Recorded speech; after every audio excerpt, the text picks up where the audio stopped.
Agora que nós já sabemos trabalhar com frações, números decimais, porcentagens e outros assuntos importantes, vamos passar para um assunto que sempre cai em provas, que é o sistema de medidas.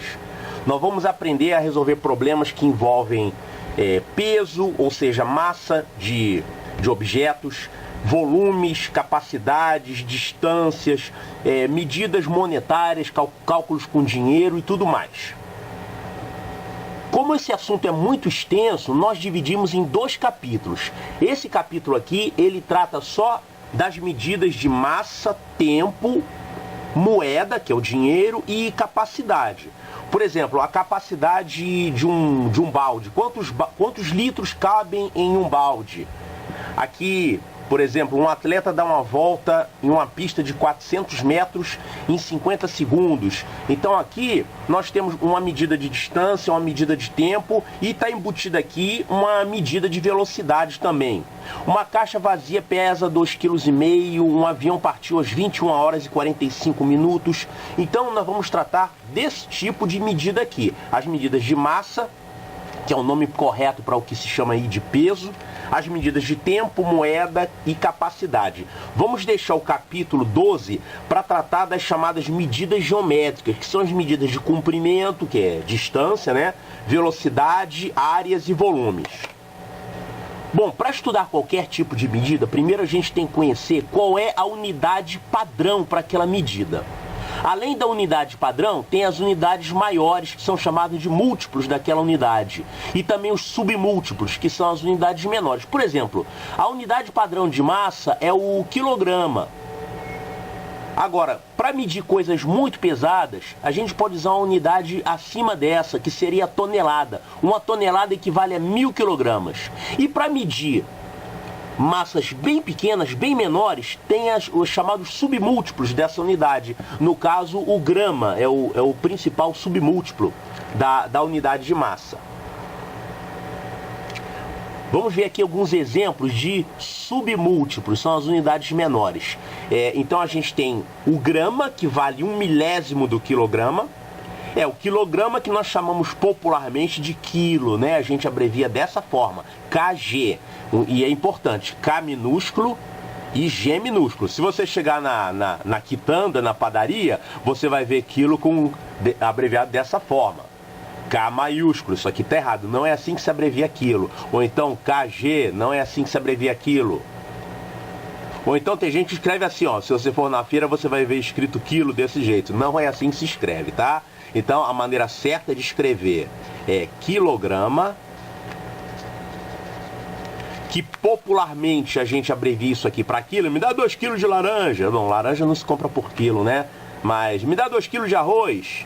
Então a gente escreve quilo, que é uma forma popular aceita, né? Mas o nome correto é quilograma. Ninguém vai chegar na feira e falar, me dá 2 quilogramas de batata. Vocês vão pensar que você é doido, né? E a abreviatura de quilograma é K minúsculo e G minúsculo. Essa é a maneira certa de escrever. Agora, a gente tem outros submúltiplos do quilograma, que são aqui o hectograma, que é 1/10 do quilo. É a mesma coisa que 100 gramas. E tem ainda o decagrama, que é 1/100º de quilo. O decagrama é a mesma coisa que 10 gramas. A gente não usa muito na prática essas unidades hectograma e decagrama. A gente usa mais o grama mesmo. E o detalhe importante, grama é uma palavra masculina. Então é o grama. Me dá 200 gramas de queijo, tá? Não é 200 gramas, você está falando errado. Aprende a falar certo. 99% das pessoas fala errado, chama grama de uma palavra feminina. Me dá 200 gramas de mortadela? Pior é quando fala mortandela, né? Aí é pior ainda. É pior do que falar 200 gramas. Então o correto, me dá 200 gramas de mortadela.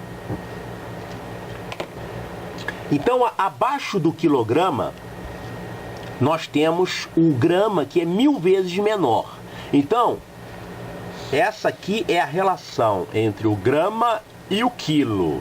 Tá, se eu falar quilo aqui, você sabe que eu estou querendo dizer quilograma. Eu já estou falando popularmente. Olha, então, 1000 gramas que a gente escreve desse jeito, o grama é abreviado com um G minúsculo. Isso aqui é igual a 1 quilo, 1 quilograma, que é 1 kg. E aqui a gente tem as outras unidades. Ó, o grama, 10 gramas vale 1 decagrama, 100 gramas vale 1 hectograma. Tá, você não vai chegar na padaria e falar, me dá 1 hectograma de presunto, ninguém vai te entender. Vão pensar que você é de outro planeta. Você só vai ver praticamente em provas essas unidades daqui. Na vida cotidiana se usa o grama e o quilograma.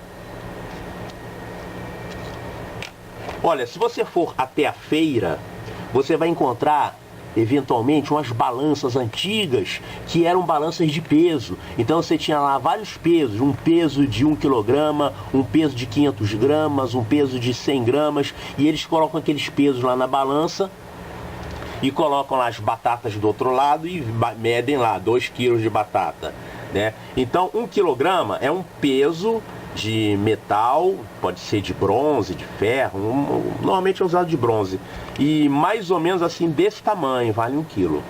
O hectograma, que são 100 gramas, ele é menorzinho assim. Decagrama, que vale 10 gramas, e o grama é bem menor. Isso aqui não se usa em feira para medir peso de batata. Mas isso aqui se usa, por exemplo, em laboratórios farmacêuticos, onde são usadas balanças de precisão, que ele tem que medir lá exatamente 2 gramas de um determinado produto para fazer lá uma mistura e sair lá um remédio manipulado, né? Farmácia de homeopatia, por exemplo, se usa isso, em laboratórios farmacêuticos. Então, 1 quilograma são 1000 gramas, que é 1 quilo. O hectograma são 100 gramas. Que é 1/10 do quilo. O decagrama, que a gente escreve assim, a abreviatura dele é DAG, né? DAG é decagrama. E o HG é hectograma. O decagrama vale 10 gramas, que é 1/100 do quilo. E o grama vale 1/1000 do quilo. Vamos ver aqui um probleminha relativo à medida de massa que caiu na prova do Colégio Militar. Um dia antes do seu aniversário, Larissa ganhou uma barra de chocolate cuja massa era 600 gramas mais 1/4 de barra do mesmo chocolate. Que complicação, hein? Está querendo criar problema, né? A massa da barra é 600 gramas mais 1/4 da barra do mesmo chocolate. No dia seguinte, resolveu pedir ao seu pai 10 barras do mesmo chocolate. A massa em quilogramas dessas 10 barras era... Olha, então... A questão aqui é entender isso. Ele, em vez de falar logo quanto é que pesa aquela barra de chocolate, falou que o peso da barra de chocolate é 600 gramas mais 1/4 da barra. Então vamos entender isso aqui.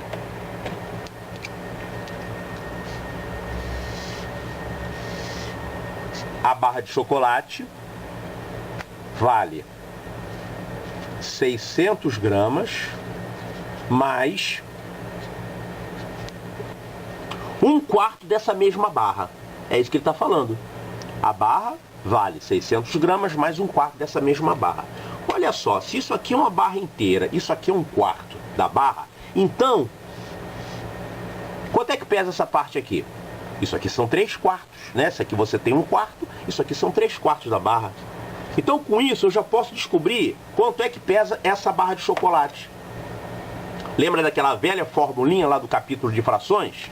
Ó, total é igual a parcial dividido pela fração. Então, eu quero saber o peso total dessa barra. Ele vai ser igual a esse peso parcial aqui, que é 600 gramas, dividido pela fração correspondente àquela parte, 3/4. Isso aqui vai dar 600 vezes 4/3. Isso aqui vai dar 800 gramas. Então, a barra de chocolate pesa 800 gramas. Essa é a parte mais difícil do problema. Agora vem a parte fácil. No dia seguinte, resolveu pedir ao seu pai 10 barras do mesmo chocolate. A massa em quilogramas dessas 10 barras então olha só, 10 barras de 800 gramas. Isso aqui vai dar 10 vezes 800. Dá 8.000 gramas. Só que ele quer saber em quilos. Ora, quanto é que vale 1.000 gramas? 1.000 gramas não é 1 quilo? Então 8.000 gramas são quantos quilos? 10 quilos. Opa, errei aqui. Calma. Apagou. 10 quilos nada. 8.000 gramas vai dar 8 quilos. Pronto. Então tá aqui, ó. 8 quilos.